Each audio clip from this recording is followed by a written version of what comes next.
तो देखिए जितने भी ये आपको हेल्पिंग वर्ब दिख रही हैं इन सबको हमने कई बार पढ़ लिया है, और आपने भी अपनी जिंदगी में जब से आपने इंग्लिश सीखनी स्टार्ट की है तब से और अब तक आपने पता नहीं हजारों बार इनको पढ़ लिया होगा। तो आज हम इनका जो है सही यूज देखेंगे कि कहां पर किस तरह से इनका हम एक सेंटेंस का यूज करते हुए अलग अलग तरह से सेंटेंस को किस तरह से बना सकते हैं, या फिर एक ही वर्ब का वर्ड का यूज करते हुए उसे अलग अलग टेंसेज में किस तरह से ट्रांसलेट कर सकते हैं। यहां पर देखिए सबसे पहले मैं आपको एक चीज बता दूं कि जो प्रेजेंट है वो हमेशा is am are, has, have और डू डज इन वाली हेल्पिंग वर्ब को लेगा। जो पास्ट है वो हमेशा वाज, वर, हैड और डिड इन वाली हेल्पिंग वर्ब को लेगा। इसी तरह से फ्यूचर के लिए भी कुछ अलग से हेल्पिंग वर्ब डिसाइड की गई हैं, जिनमें आपका विल तो आएगा ही आएगा, उसके साथ कभी विल के साथ भी आएगा, तो कभी हैव, तो कभी आपका हैव भी ना जाएगा। ठीक है, तो ये हेल्पिंग वर्ब आपको ध्यान में रखनी है। कभी भी आपको वाज वर्ब को प्रेजेंट में या फ्यूचर में यूज नहीं करना है, और कभी भी विल को आपको प्रेजेंट में और पास्ट में यूज नहीं करना है। यानी कि इन दोनों को आपस में, दोनों को क्या, तीनों को आपस में कभी भी रिप्लेस आपको नहीं करना है। जो जिसकी हेल्पिंग वर्ब है उसको उसी के सेंटेंस में आपको यूज करना है। तो चलिए स्टार्ट करते हैं। तो हम वीडियो को स्टार्ट करेंगे गो से। देखिए गो एक वर्ब है, मेन वर्ब, जिसका मतलब होता है जाना, और आप इसकी फॉर्म्स को जानते हैं। इसकी सेकंड फॉर्म होती है वेंट, थर्ड फॉर्म होती है गॉन, फिर गोइंग आता है और फिर आता है आपका गोज। तो चलिए इस एक गो को लेकर हम इतने सारे जो टेंसेज हैं, मॉडल्स हैं, उनमें इसको किस तरह से ट्रांसलेट कर सकते हैं, कहां पर कौन सी फॉर्म यूज होगी वो भी देखेंगे। तो देखिए जो सबसे पहले आपका प्रेजेंट इंडेफिनिट है, इसमें यदि हम गो को यूज करेंगे तो देखिए मैं आपको एक चीज और बता दूं, यहां पर जो भी ये सब्जेक्ट यूज होंगे, जैसे यहां पर मैंने ही यूज किया है, तो इसके स्थान पर आप कुछ भी अपने हिसाब से यूज कर सकते हैं। मैं जितने भी होंगे सबको ही के हिसाब से ही आपको बताऊंगा। ठीक है, तो प्रेजेंट इंडेफिनिट में हम गो को यूज करेंगे गोज की तरह, क्योंकि आप जानते हैं प्रेजेंट इंडेफिनिट का जो स्ट्रक्चर है उसमें सब्जेक्ट के बाद जो वर्ब होगी उसमें एस या ई एस आता है। तो हमने लिख दिया ही गोज, जिसका हिंदी में क्या मतलब होता है, वह जाता है। ठीक है, यदि हम इसको पास्ट के कंटिन्यूअस में लेकर जाना चाहते हैं इस गो को ही, तो कैसे बनेगा। पास्ट कंटिन्यूअस में आप जानते हैं किसका यूज करते हैं हम, पास्ट कंटिन्यूअस में हम यूज करते हैं वाज वर्ब का, हेल्पिंग वर्ब की तरह, है ना। और जब वाज वर्ब का यूज करते हैं तो उसके साथ आपने पढ़ा होगा वर्ब की फर्स्ट फॉर्म के साथ आईएनजी आएगी। तो वर्ब की फर्स्ट फॉर्म क्या है, गो, तो गो के साथ आईएनजी बन गया going, he was going, past continuous बन गया। ठीक है, पास्ट इंडेफिनिट यदि बनाना है तो इंडेफिनिट का स्ट्रक्चर आप जानते हैं, क्या स्ट्रक्चर है, सबसे पहले सब्जेक्ट और फिर वर्ब की सेकंड फॉर्म। यहां पर जो मैंने गो को लिखा हुआ है ये फर्स्ट फॉर्म है, सेकंड है, थर्ड है, फोर्थ है, फिफ्थ है। ठीक है, इस तरह से आपको याद रखना है। तो past indefinite, subject plus verb की सेकंड फॉर्म। तो गो की सेकंड फॉर्म वेंट, तो क्या बना दिया, ही वेंट। अब आप देखना इस गो को ही हम अलग अलग फॉर्म्स में किस तरह से यूज कर रहे हैं। मॉडल वर्ब में हम किस तरह से यूज करते हैं, मॉडल वर्ब में देखिए he might be going, he might be going. आप जो मे, माइट, मस्ट है या वुड, शुड, कुड है, जो भी है, उसके साथ जब बी का इस्तेमाल करते हैं तो यहां पर ये दो तरह से काम करता है। एक तो किसी चीज का कहीं पर होने के बारे में बताएगा, या फिर ये मॉडल्स को जो है पैसिव की तरफ लेकर जाएगा, या फिर ये कंटिन्यूटी को दिखाएगा। ठीक है, तो यहां पर कंटिन्यूटी दिखाई गई है, ही माइट बी गोइंग मतलब शायद वह जा रहा होगा, इस तरह से। प्रेजेंट के नेगेटिव में देखिए किस तरह से इसका यूज करेंगे, he does not go, he does not go. तो प्रेजेंट का नेगेटिव यानी कि कौन सा नेगेटिव है बताइए, डू डज किस में यूज करते हैं, डू डज हम इस्तेमाल करते हैं प्रेजेंट इंडेफिनिट टेंस में। तो आप जानते हैं जब भी हम डू डज का इस्तेमाल करेंगे तो वर्ब की कौन सी फॉर्म आएगी, फर्स्ट फॉर्म आएगी। तो कैसे बोलेंगे, he does not go, he doesn't go, या फिर ही डज नॉट गो। ठीक है, पास्ट के नेगेटिव में देखिए, पास्ट नेगेटिव में कैसे ट्रांसलेट करेंगे, देखिए प्रेजेंट का जो नेगेटिव था वो हमने प्रेजेंट इंडेफिनिट लिया था। अब पास्ट का नेगेटिव देखेंगे तो हम पास्ट इंडेफिनिट लेंगे। तो पास्ट इंडेफिनिट में हम डिड का इस्तेमाल करते हैं नेगेटिव सेंटेंसेस को बनाने के लिए। तो हमने यहां पर लिख दिया है ही डिड नॉट गो, यानी कि वह नहीं गया, या फिर ही डिडंट गो, वह नहीं गया। मॉडल में नेगेटिव में देखिए he would not be going, मतलब वो नहीं जा रहा होगा, वो नहीं जा रहा होगा। ठीक है, तो यहां पर संभावना हमने दिखा दी है कि भाई वो हमारे हिसाब से तो नहीं जा रहा होगा, बाकी आपका जो मन करे वो आप कह सकते हैं। मॉडल में कैन के साथ यदि हम बनाएंगे तो बोलेंगे ही कैन गो, मतलब वह जा सकता है। शुड के साथ बनाएंगे तो बोलेंगे ही शुड गो, मतलब उसे जाना चाहिए। अब यहां पर हमने एक चीज देखी कि हमारा जो सब्जेक्ट है वो सबका हमने सेम रखा है ही, बाकी जब हमने गो की फॉर्म्स को बदलते हुए देखा है तो वो क्यों बदली है, क्योंकि यहां पर जो आपकी हेल्पिंग वर्ब है जैसे वाज हो गया, माइट हो गया, does, did, would, can, should, इनके हिसाब से ये जो आपका गो है ये चेंज हुआ है। कहीं पर गोज है तो कहीं पर गोइंग है, कहीं पर वेंट बन गया तो कहीं पर गोइंग फिर से आ गया, और फिर गो गो गोइंग गो गो। ठीक है, इस तरह से आप इसको चेंज करते रहते हैं। तो यहां तक आपको कुछ समझ में आया। तो ये जो प्रेजेंट का इंडेफिनिट था इसको हमने कैसे पहचाना है कि भाई यहां पर गो के साथ एस या ईएस ही लगेगी। तो देखिए आप जानते हैं कि वर्ब की फर्स्ट फॉर्म के साथ हमें एस या ईएस लगाना पड़ता है जब भी हम प्रेजेंट के इंडेफिनिट की बात करते हैं, और जब पास्ट के कंटिन्यूअस की बात करते हैं तो तब हमें क्या करना पड़ता है, तब हमें वाज वर्ब के साथ पास्ट में जो वर्ब आएगी उसमें आईएनजी लगाना पड़ेगा, है ना। तो देखिए गो के साथ आईएनजी हमने लगा दिया है, गोइंग बना दिया है। और आप ये भी जानते हैं कि वाज वर्ब का इस्तेमाल हम पास्ट में करते हैं, तो मतलब ये जो सेंटेंस है ये पास्ट का सेंस देगा। अब चाहे आपके सामने ये वाले रूल्स जो है यहाँ पर जो मैंने लिख रखे हैं ये हो या ना हो, आप तुरंत देखते पहचान सकते हैं। ही वॉज गोइंग मतलब वह क्या कर रहा होगा, जा रहा होगा। सॉरी, यहां पर वाज है तो मतलब वह जा रहा था, ही वॉज गोइंग वह जा रहा था। इनके पास्ट के किसी ऐसे एक्शन के बारे में बताया गया है जो हमने देखा था उस टाइम पर और वो कंटिन्यूटी में था, अब उसको हम प्रेजेंट में बता रहे हैं कि भाई ही वॉज गोइंग वह जा रहा था। जैसा कि मैंने आपको यहां पर बताया था, देखिए वाज वर्ब का इस्तेमाल हम पास्ट में करते हैं, इज एम आर का प्रेजेंट में, और विल का इस्तेमाल हम हमेशा फ्यूचर में करते हैं।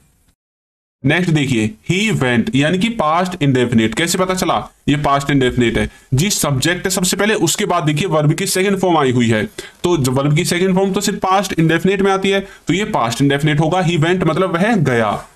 और है मॉडल में जो कंटिन्यूटी को हमने दिखाया है ही माइट बी गोइंग, तो ये आपका मॉडल है, माइट बी के साथ हमने गोइंग का इस्तेमाल कर दिया है, ठीक है।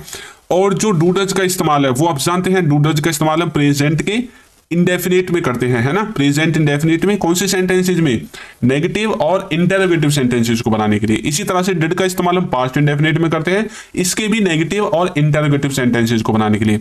उसके बाद वुड है, कैन है और शुड है, ये तीनों आपकी मॉडल वर्ब यहां पर आ जाती हैं, ठीक है। तो यहां पर आपको थोड़ा सा डाउट क्लियर हुआ कि एक ही वर्ड को, यहां पर तो हमने लिया था एक वर्ड गो को अलग अलग हमने चेक किया था कि किस तरह से यूज। अब चलिए, अब तक हमने एक वर्ड को देखा था, अब हम इस सेंटेंस को देखेंगे। वह अंग्रेजी पढ़ रहा है, इस वाले सेंटेंस को हम अलग अलग तरह से अलग अलग टेंसेस में मॉडल्स का यूज करके किस तरह से इसके सेंस को बदल सकते हैं और किस तरह से इसको यूज करेंगे, चलिए देखते हैं। तो सबसे पहले हम प्रेजेंट में देखेंगे। प्रेजेंट में हमने कहां पर देखा है, वह अंग्रेजी पढ़ रहा है, यानी कि प्रेजेंट का कंटिन्यूअस का सेंटेंस है। हमें कैसे पता चला, हमें पता चला इज से, क्योंकि इज एम आर का यूज हम वर्ब के साथ आईएनजी लगाकर प्रेजेंट के कंटिन्यूअस में ही तो करते हैं। तो ही इज रीडिंग इंग्लिश मतलब वह अंग्रेजी पढ़ रहा है। अब देखिए ये जो है ना, ये रीडिंग कुछ यहाँ पर स्टडिंग का यूज करते हैं। रीड का मतलब होता है कि अभी उसने किताब ली है और किताब को वो पढ़ रहा है, जस्ट एक एक लेटर को एक एक सेंटेंस को पढ़ रहा है। लेकिन जब आप स्टडी का यूज करते हैं उसका मतलब है कि वो आपको बताना चाहता है कि वो अपनी जिंदगी में कर क्या रहा है। जैसा आप पूछते हैं ना भाई क्या चल रहा है आजकल, तो वो बताएगा अभी तो मैं पढ़ रहा हूँ, तो यानी कि वो उसने अपनी लाइफ के बारे में बताया है। लेकिन जब किसी किताब को लेकर पढ़ते हैं, चाहे वो इंग्लिश की हो, साइंस की हो, मैथ की हो, जियोग्राफी की हो, कोई भी हो, उसको हम पढ़ते टाइम बताने के लिए रीडिंग का इस्तेमाल करते हैं, ठीक है, रीड का। अब इसी को हम यदि पास्ट में लेकर जाएं, इस वाले सेंटेंस को, ये प्रेजेंट का कंटिन्यूअस है, इसी को यदि हम पास्ट में लेकर जाएं तो हमें ले जाने के लिए कुछ भी चेंज करने की जरूरत नहीं है, सिर्फ हमें इज के स्थान पर वाज को लगाना है। ही वाज रीडिंग इंग्लिश, वह अंग्रेजी पढ़ रहा था, है ना। तो वह अंग्रेजी पढ़ रहा था, ही वाज रीडिंग इंग्लिश। तो आपने एक चीज देखी, पूरा सेंटेंस सब कुछ सेम है, सिर्फ ये इज से वाज होते ही तुरंत पास्ट में आ गया। तो मतलब हमें हेल्पिंग वर्ब पर भी ध्यान देना है। हेल्पिंग वर्ब ही तो हैं जो हमारे वाक्य के समय को चेंज कर देती हैं। अब यदि इसी सेंटेंस को हमें फ्यूचर की तरफ लेकर जाना है तो फिर से ये हेल्पिंग वर्ब चेंज होगी और आ जाएगी will be. He will be reading English, वह अंग्रेजी पढ़ रहा होगा आने वाले समय में। आने वाले समय में यानी कि फ्यूचर में वो अंग्रेजी पढ़ रहा होगा।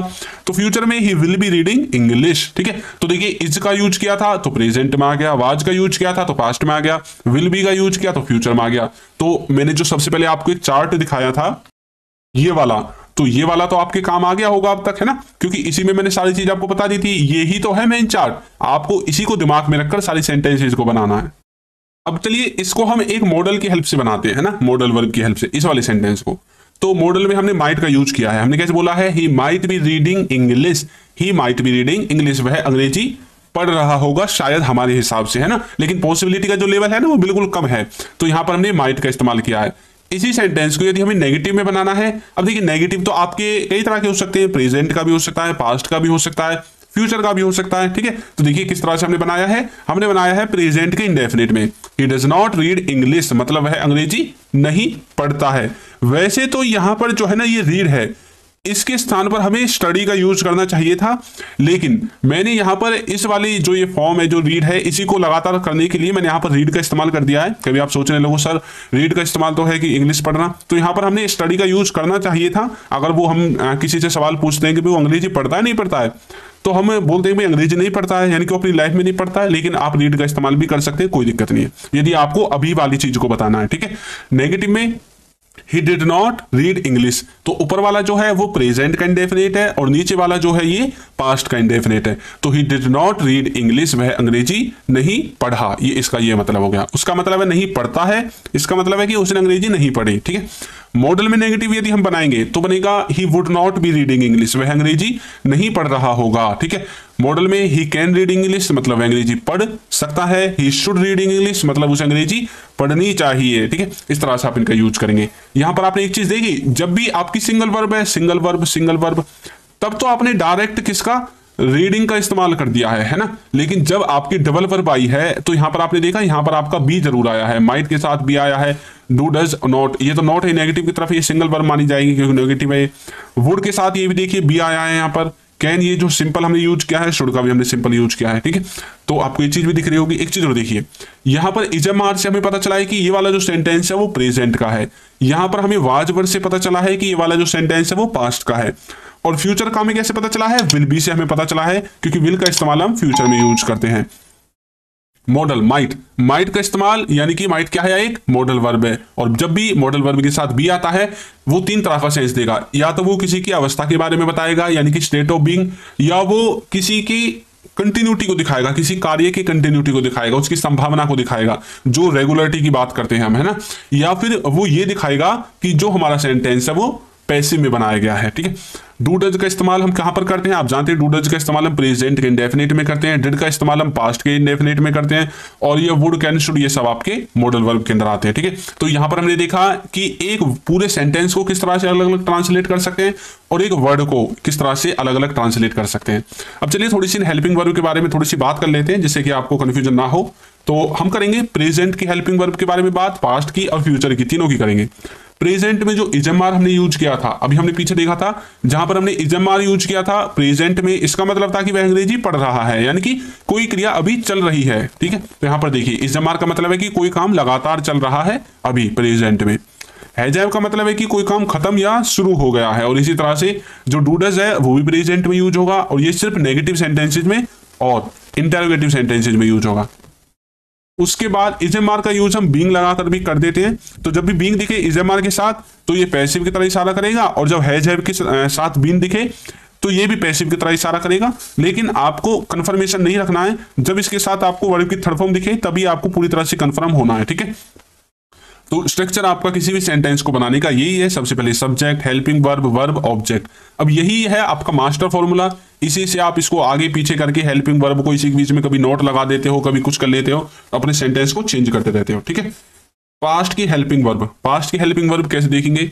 पास्ट में हम वाज वर्ब का इस्तेमाल करते हैं जब कोई किसी काम मतलब कोई काम है वो लगातार चल रहा था पास्ट में, तो उस पास्ट की कंटिन्यूटी को दिखाने के लिए हम पास्ट की हेल्पिंग वर्ब का इस्तेमाल करते हैं।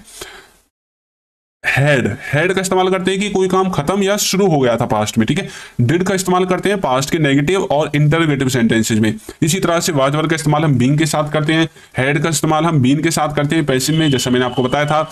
इसी तरह से जो फ्यूचर की हेल्पिंग वर्ब है उसमें हम सब में विल का ही यूज करते हैं, कहीं पर विल है तो कहीं पर विल बी, और फिर विल हैव और विल हैव बीन। विल का इस्तेमाल मतलब कोई किसी काम को करेगा, वन टाइम काम को। विल बी का मतलब आप फ्यूचर की कंटिन्यूटी को दिखाना चाहते हैं। विल हैव का मतलब आप ऐसे काम को दिखाना चाहते हैं जिसे सब्जेक्ट आने वाले समय में खत्म कर चुका होगा या फिर शुरू कर चुका होगा। विल हैव बीन का मतलब है कि किसी समय से काम कर रहा होगा। ठीक है, कोई किसी काम को किसी समय से कर रहा होगा। तो ये थी फ्यूचर की आपकी हेल्पिंग वर्ब।